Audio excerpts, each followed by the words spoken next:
Hi, everybody. Today we're going to talk about the inventions of photography. And I do say inventions, plural, because there are many, and many of them happen simultaneously. So we're going to start by talking about drawing machines. So what does that mean? Drawing aids can be traced back to the time of Leonardo da Vinci. So let's talk a little bit about the conceptual basis of photography's invention. If we look back over the history of the visual arts, we can see that there's long been a strong desire to represent the persons, events, places, and things that a particular society deemed important. American photo historian Robert Hirsch says that, quote, the human urge to make pictures that augment the faculty of memory by capturing time is at the conceptual basis of photography, end quote. And this is from his book called Seizing the Light, which is a history of photography. So in this drawing, you see here Da Vinci is drawing a device. This is from the early 16th century, the height of the Western Renaissance. And what he's showing is a draftsman using a transparent plane and a piece of glass to draw a sphere accurately. It's an attempt to render that sphere exactly in as close to a three-dimensional manner as possible. So let's talk a little bit about what is happening during this time period. The Renaissance is a period in which there's a concentration on science, observation, and experimentation. And during the 15th century, you have scientific-minded people pursuing their own ideas of truth rather than entirely accepting the belief systems of the church. So figures such as Leonardo da Vinci, Galileo, Copernicus, Vesalius, they are all independently exploring the natural world. So the educated classes during that time began to desire a more objective, documentable world, a world that was based upon provable facts. So there was a kind of desire for a more methodical and accurate representation of the natural world as a direct result of this shift towards objectivity. Here we see Alberti's window. This is an image that shows corresponding grids on the window and the artist's picture plane.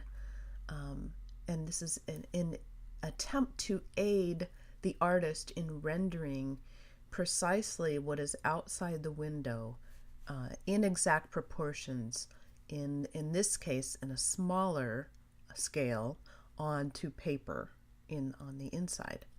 So Battista Alberti's treatise on painting describes what you see here.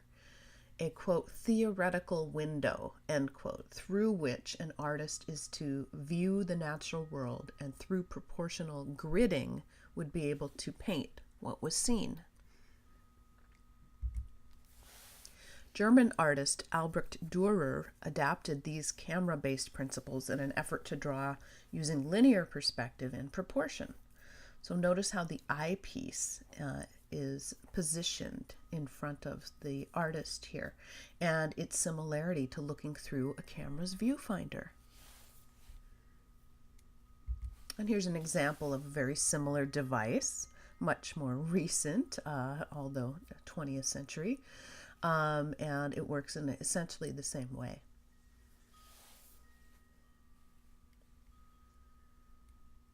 Another kind of interesting drawing device is called the pantograph, and the pantograph has been used to make portraits since the 17th century, the time of Louis XIV. So here what you're seeing is that this device traces an original drawing, and by tracing it, the arm that's connected to another drawing tool copies the exact gestures that are made in the tracing of the original. This is a really unusual device called the Physionotrace, and this was designed by Gilles-Louis Chrétien, a French engraver who adapted the pantograph that we saw in the previous slide, which was a drafting tool, to create a machine called a Physionotrace. And the physionotrace portrait shows every detail of the sitter, including his or her clothing, certainly their silhouette, their hair, etc. The physionotrace apparatus is a mechanical wooden instrument with a viewfinder, and it worked the same way that a pantograph device did. But rather than copying an image, it's basically copying the silhouette of the human being in real time. So this was a device that enabled the artist to quickly draw a portrait of the sitter for what was considered a fairly reasonable price at the time. So the apparatus reduces all the drawing skills of the artist to a smaller size and then engraves it in copper. By this method, the pantograph drawing aid produces small copper plates, or what's known as a master negatif, that could then be printed over and over again in a printing press. So again, this is not photographic in nature, but it is indeed a device that is leading up to the invention of the camera. So the original and rare plates that are created from a physionotrace can be seen in a way as a forerunner of the photographic negative, since the basic purpose was the same, a cheaper method to produce a quantity of images, of accurate images, that is, in a rather short time. And here's an actual physionotrace.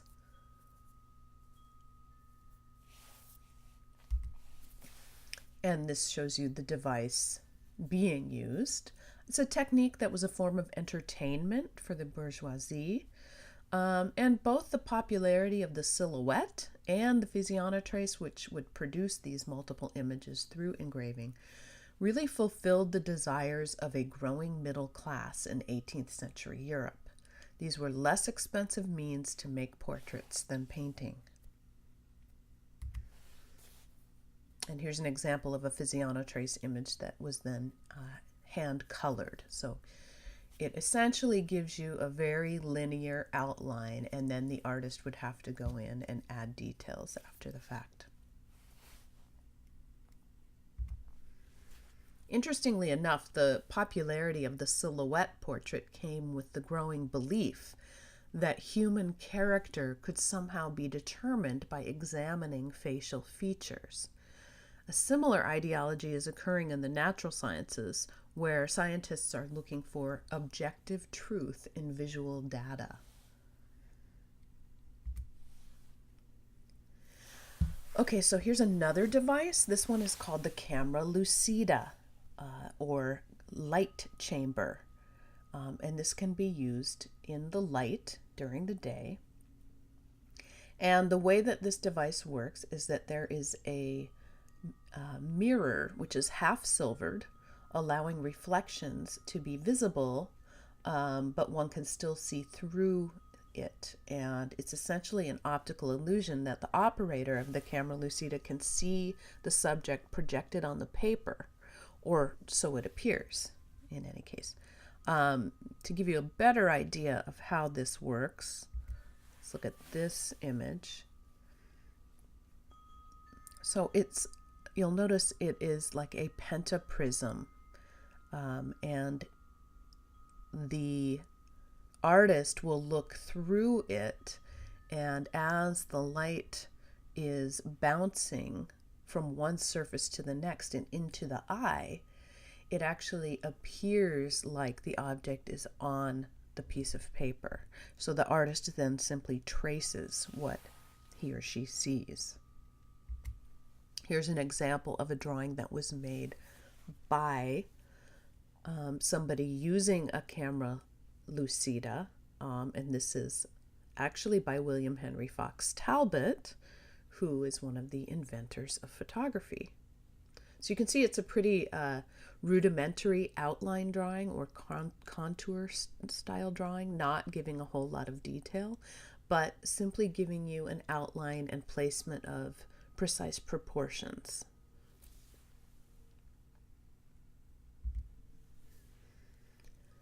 Now what we're looking at are the fundamental principles of the camera obscura. And the camera obscura is a naturally occurring phenomenon that is rendered here in this drawing.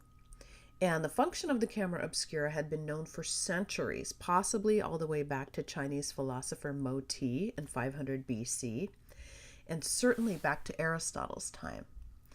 During the Renaissance, this phenomenon was called the camera obscura in Italian, which also translates to dark room or chamber. And this is first described in detail by Leonardo da Vinci during this time period. It is used as yet another drawing apparatus. So what you're seeing in this image is a solar eclipse.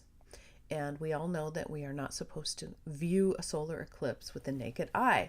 So this was a way of viewing what was happening with the sun inside a darkened room, and it appears on the opposite wall through a tiny aperture.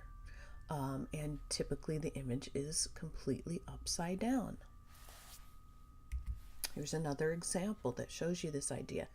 So this is an artist that's utilizing the same technique and tracing again, or drawing, what they see on the outside projected on the inside, upside down.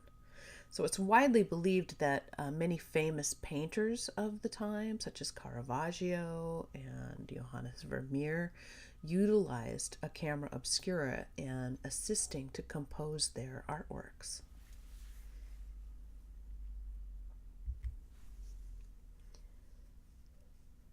This is a camera obscura drawing in many panels, and this is by artist Thomas Sandbeek, and it's a fairly skilled drawing using the camera obscura device to trace the phenomenon and tiled together into a mural size drawing. And he goes in and adds in the tonal values later after the fact. So how would that be done? This is the idea that you have a portable camera obscura. Now we have a box, a darkened box, that is fitted with a reflective mirror and a ground glass and a lens. So this is surprisingly similar to the contemporary single lens reflex camera. So this is showing you indeed how the light could then be focused onto a surface inside the camera obscura with a mirror at 45-degree angle bouncing the image upwards onto another piece of glass, that when you lift the lid you can look inside, you see the image, and then you can put paper over the top and trace the image. So they're simply tracing devices. These tools, of course, didn't allow for a whole lot of creativity in terms of rendering or interpretation, but that's not what these artists were after. They were after, rendering the detail of exactly what was there in precise proportion. So landscape artists would use these as a preparation for a painting, which then could be completed later in more detail in their studios. And this is just showing you the comparable structures and functions of the camera and the eye. So you have exactly what happens in the camera obscura happening in the eye. If you think about the pupil as the aperture, and what is seen on the outside is then projected on the inside in the back of our eye on our retina upside down. And of course it is our brain that turns it right side up for us. So the same phenomenon is what was used in devices that ended up becoming a single lens reflex camera, or a view or a rangefinder for that matter. So all of these drawing devices were precursors for the invention of photography. So let's talk about that for a little bit.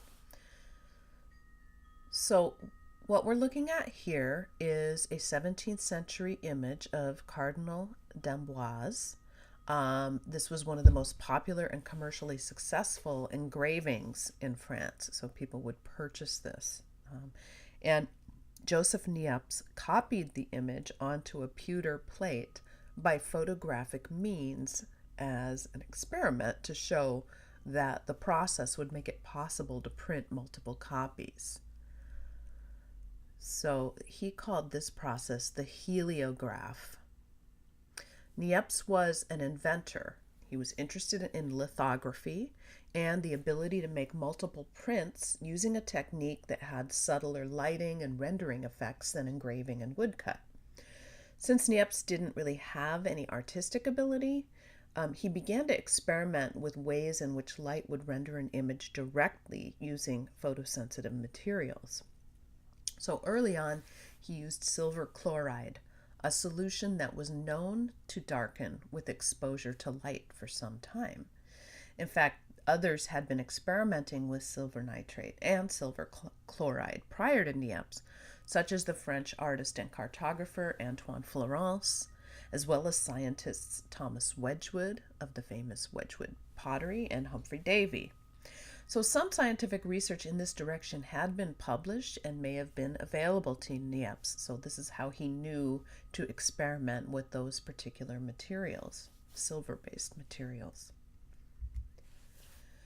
So yet another figure emerges adding to the question of simultaneous invention, and that is Antoine Florence, who was an artist and a cartographer. And he was traveling in Brazil, and while recording the natural setting near Sao Paulo, he became really frustrated with his inability to find a local print shop where he could publish a book on animal sounds.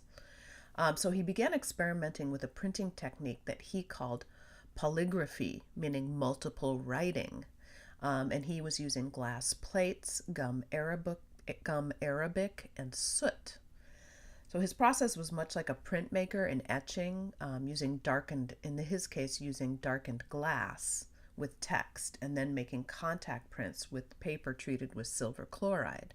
So he would scratch into the darkened glass in order to create clear areas. He prevented the images from continuing to darken using an ammonia solution. So if the paper was treated with silver chloride, that would make it light sensitive. But then what's to keep it from continuing to darken until it's just black, right? So he came up with an ammonia solution to allow that to fix the image, so to speak. He later referred to his process as photography, deriving it from the Greek word for light and writing. But Joseph Niépce was the first to make a permanent image with a camera obscura. Other attempts had been rather unsuccessful, as the experimenters were unable to fix the image and prevent it from darkening completely over time. So this image is taken from the window of his home. It took 8 hours to expose, and it shows light shining across all the rooftops from the very long exposure. So light traveling across the scene over the course of the day. So the light almost, it looks almost nonsensical to us, but because it is not a single moment in time, rather it's a recording of the path of the light and shadow over the course of 8 hours. He used something called bitumen of Judea, which is a tar-like substance. He used lavender oil and iodine fumes to make this direct positive image, and then he fixed it further from developing with light exposure. Niépce called this early process heliography, or sun writing. So what you're looking at here is a reproduction of a reproduction of a reproduction of the actual image, but a more true to life view of what this image looks like. It can be seen here in this slide, which is the original plate on view at the Harry Ransom Center at the University of Texas.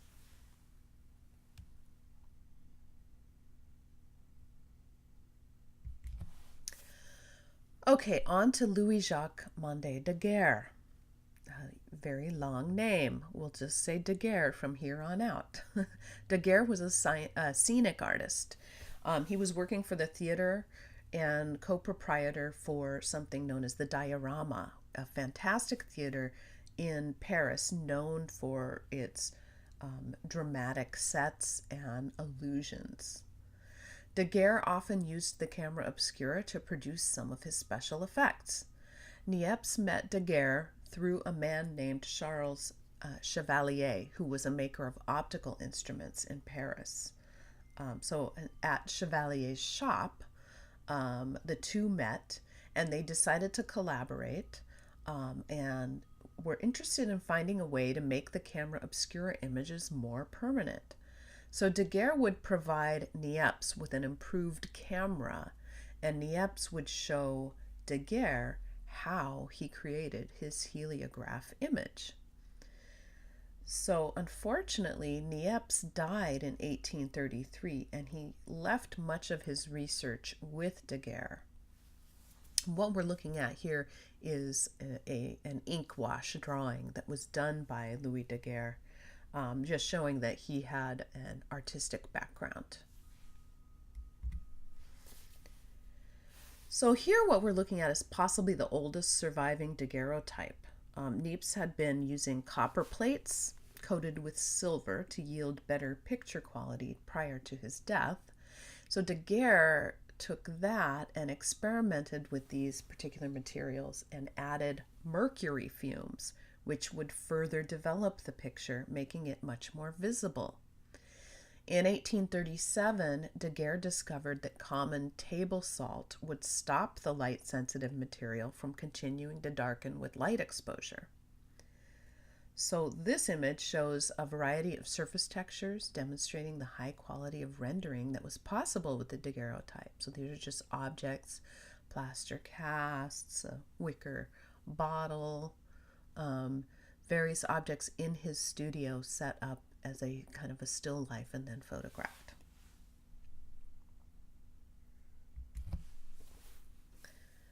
Here's another image by Daguerre. So this is a kind of an interesting one. Early daguerreotypes made city streets seem really deserted, quiet, and empty.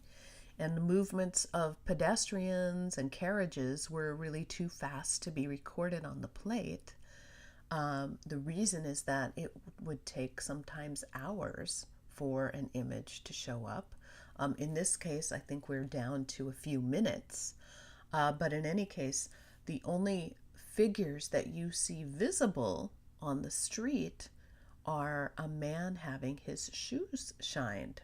So he was probably standing in that same place for several minutes, whereas everybody else was moving rather quickly, too quickly to be rendered on the plate. So Daguerre was able to obtain a patent for his process, and he won the right to use his name on the invention. This wasn't without controversy because of his collaboration with Niépce, and Niépce's son was apparently challenging Daguerre in terms of the patent. And Daguerre was also officially recognized by the French government and given a lifelong pension for his invention. So Daguerre's invention took the world by storm, and by the mid-1840s, daguerreotype parlors existed in cities all over Europe and the Americas.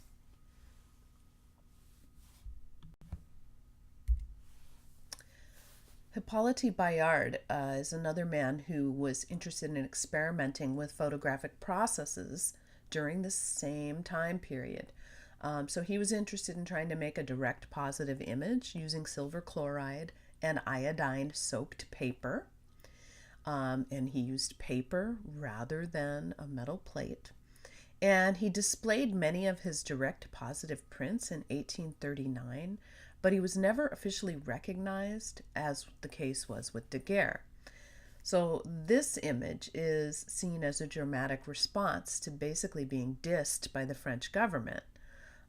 So we have a self-portrait of Hippolyte Bayard, self-portrait as a drowned man. So he's kind of playing on the romantic notion of the misunderstood artist here. And so the idea was that he had thrown himself off the bridge and died. And so he has darkened his hands and his face. That would be a kind of referencing a decomposing body, as no one maybe came to the morgue to claim him. So, very dramatic response to not being recognized as an inventor. Another character in all of these simultaneous inventions is a man named Sir John Herschel. And he was a British scientist who became fascinated with Daguerre's achievement. 2 decades before that, he had experimented with hyposulfite of soda, discovering that it would dissolve silver salts. So he later used this knowledge to experiment with the issues of photographic permanence. Many attribute him to coining the term photographic, though Henri Florence was the first, actually. And he had much success with fixing negative images and making prints from them.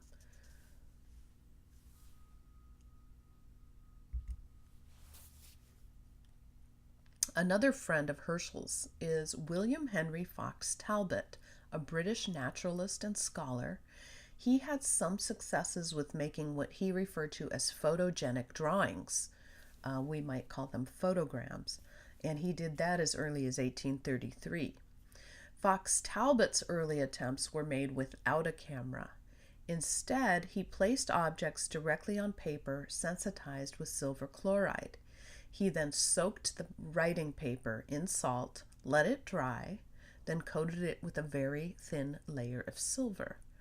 At the time, he was kind of unaware of Louis Daguerre and Joseph Niépce, so he had no idea how or what they were doing in their photographic experimentations. So Fox Talbot found the camera lucida, the device that I showed you that was sort of like a little looking glass in order to draw. He found that very difficult, perhaps because of his own poor drawing skills. So he longed for a way to make the image formed by the camera lucida and camera obscura permanent without the use of draftsmanship. This is one of his earliest successes with the camera obscura, in part because his image was made on paper. The detail is less apparent than with a polished copper plate, as in the daguerreotype. For this reason, it really took some time for Fox Talbot's process to catch on. So, of course, what you're looking at here is the latticed window inside an abbey, and the main difference is that you're seeing a negative image rather than a positive image. So the window panes appear to be dark because they're actually the opposite, a negative image, darkening with exposure to light as opposed to lightening. So it's a negative as opposed to a direct positive.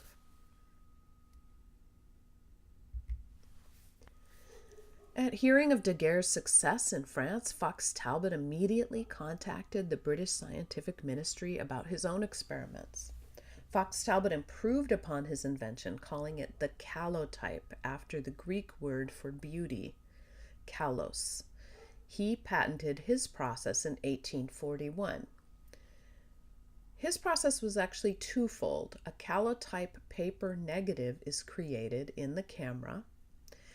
Then that image is processed, then waxed for transparency. So wax is added in order to make the light areas transparent. And then contact printed onto another sheet of sensitized paper. So the image that we're looking at here is an image of everyday life. It's very much aesthetically in line with the current trends in genre painting, for instance, by Dutch artists. Fox Talbot considered this image to be an example of the early beginnings of a new art.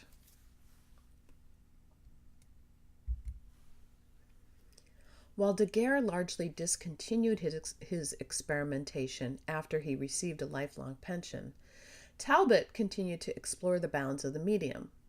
Fox Talbot's book, called The Pencil of Nature, was printed with actual photographs included inside the book rather than engravings. So the book included 24 calotype images.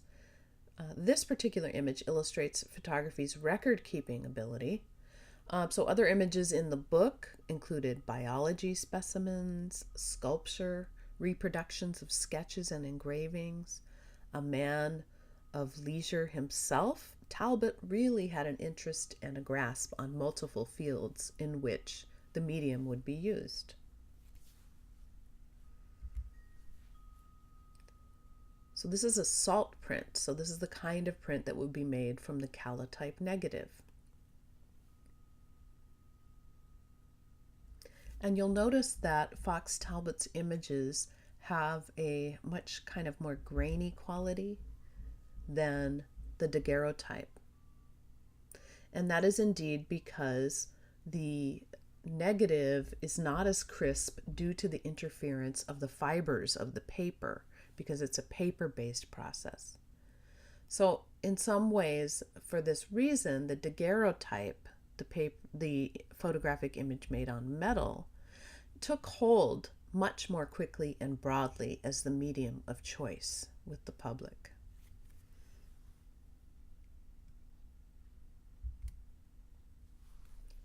So with three distinct processes in the public use, the daguerreotype, the calotype, and photogenic drawing, the public was quick to put all the processes to use in a wide array of applications. Many of photography's modern applications emerged in the 1840s and 50s. This is right after its invention. So its uses and modes are directly related to the growing industrialism of the age, the rapid growth of the cities, a growing middle class, the use of photography within the market economy.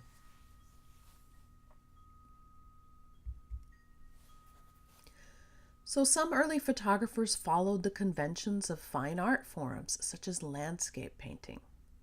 Here, Alexander Clausel captures the subtle tones of light reflecting on the water in a very poetic manner. And many early landscapes, you do see this very glassy-like quality to water, and that is because of the length of the exposure.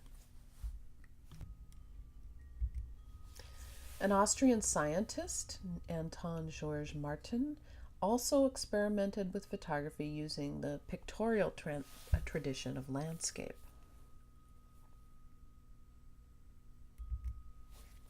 Henri Lessec was trained as a landscape painter. He began experimenting with photography in the late 1840s and shifted his focus entirely into the area of photography. The painter's eye is particularly visible here in this image, compositionally speaking. Lessec later became known for his architectural documentary work. And notice that he chooses the calotype rather than the daguerreotype as his medium, perhaps because of his more artistic sensibility.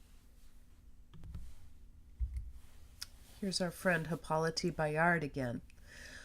He is playing here with the idea of truth or reality of photography by depicting plaster casts which seem to be floating in the air, placed on dark surfaces. Here's a photogenic drawing by William Henry Fox Talbot, an early one, 1839, and here he's using it to record the delicate petals of a botanical specimen. Fox Talbot's early experiments were scientific investigations, including this image of the transverse section of a stem. So this shows both the positive and negative of the tree trunk or the stem. So you have darkened areas becoming light and light areas becoming dark, depending on the positive or negative. Anna Atkins was an amateur scientist who published a very small edition of cyanotype prints depicting botanical specimens. A small edition, but a very large volume. So the book was called British Algae, Cyanotype Impressions. There were over 400 images in the volume. And here you see her using the cyanotype process, which is another very simple light-sensitive process. using potassium ferrocyanide, which are iron salts that yield a very beautiful Prussian blue image rather than a black and white or sepia and white toned image. Teresa Llewellyn was an amateur botanist, and here she's depicted in combination with a calotype and photogram. So you have a calotype negative, giving you the rendering of her looking through the microscope, and then you have the photogenic drawing or photogram quality of the leaves arranged around the central image.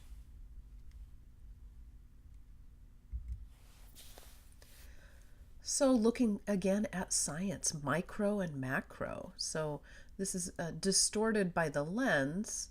However, it is a daguerreotype, and it's used almost immediately after the announcement by naturalists and scientists to record specimens that they could view through the lens of a microscope.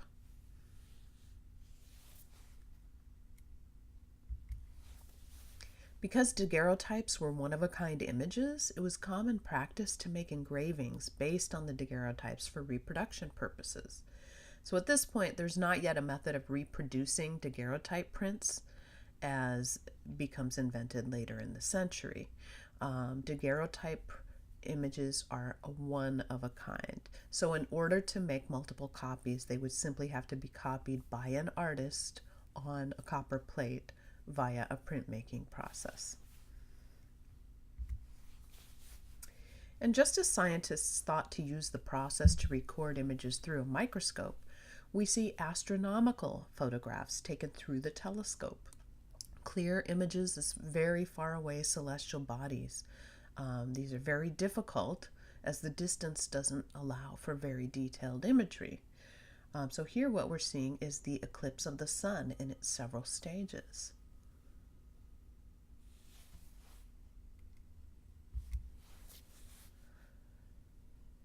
George Phillips Bond and John Adams Whipple amazed their colleagues with very finely detailed images of the surface of the moon. So in 1851, a series of moon photographs were exhibited at the Crystal Palace exhibition in London. So the Crystal Palace exhibition of 1851 contained exhibits of technological advancements, including that of the new medium, photography. Exhibited were cameras, photo equipment, and portrait and landscape photographs, and photography deemed fine art, a truly revolutionary and controversial claim that goes on for quite some time. The exhibition was visited by an estimated 6 million people. So that's the end of my slideshow for today. Hope you enjoyed it.